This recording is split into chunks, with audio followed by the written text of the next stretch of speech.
Barroz 3D ലാലിന്റെ first സംവിധാനം. മൂവിയുടെ positives ആണെങ്കിൽ quality wise making wise quality അടിപൊളിയാണ്. പിന്നെ 3D എഫക്ട്സ് അവതാര ഷൂട്ട് ചെയ്ത ക്യാമറ വെച്ചാണ് ഷൂട്ട് ചെയ്യുന്നത്. സോ 3D എഫക്ട്സ് അടിപൊളിയായിരുന്നു.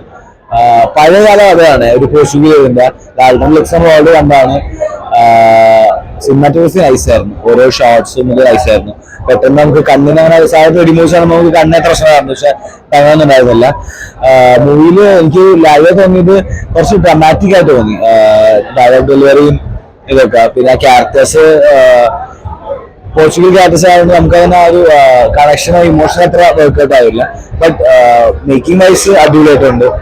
പ്രത്യേകിച്ച് സിനിമാറ്റോഗ്രഫി ആയാലും ലാലിന്റെ ക്വാളിറ്റി സ്റ്റഫ് നമുക്ക് ടി കാണാൻ പറയാം. പിന്നെ തിയേറ്ററിൽ കാണുമ്പോൾ ഫ്ലാറ്റ് റേഷ്യോ ആയതുകൊണ്ട് നമ്മൾ PXS സ്ക്രീനിലൊക്കെ അല്ലെ IMAX ഒക്കെ ഫുൾ സ്ക്രീൻ കാണാം.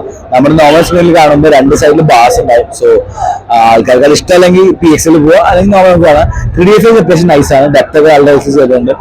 സോ ഈ ക്രിസ്മസിന് ഫാമിലി ഫ്രണ്ട്സ് ഒക്കെ തന്നെ എൻജോയ് ചെയ്യാൻ ഒരു 3D മൂവി, പിള്ളേരുടെ മൂവി. ലാലിന്റെ പണ്ട് പറയാനല്ലോ പിള്ളേരുടെ മൂവിയാണ്, ആ ഒരു രീതി കണ്ടാൽ മതി.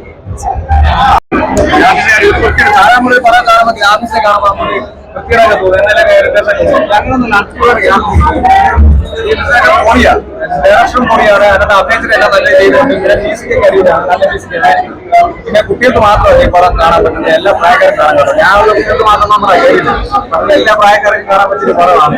അതുകൊണ്ട് ആർക്കും എല്ലാവർക്കും പറ്റിക്കുക നല്ലൊരു പടമാണ്. ഇംഗ്ലീഷ് കൂടെ കാണുന്നവർക്ക് കാണാം, കറക്റ്റ് ആ ഫീലിംഗ് കിട്ടും. അത് കണ്ണാടി വെച്ചാണ് കറക്റ്റ്. കണ്ണാടി വെച്ച് കാണുകയില്ല, കണ്ണാടി വെച്ചില്ലെങ്കിൽ എന്റെ ഇടയ്ക്ക് ഒരു ബ്ലർ പോലെ കാണും. 3-4 കണ്ടാറാണ്. നമ്മുടെ കണ്ണാടി വെച്ചിട്ട് പടം കൂടിയാണ് പടം നല്ല വിളിപ്പെടുത്തി പറയാം. പോലെ നിന്നിട്ടുണ്ട് ക്ലൈമാക്സ്. അച്ഛനും മോനും അറിയിച്ചിട്ടുണ്ട്. ഓണം കൂടിയാണ് നാളെ തോറും ഓക്കെ.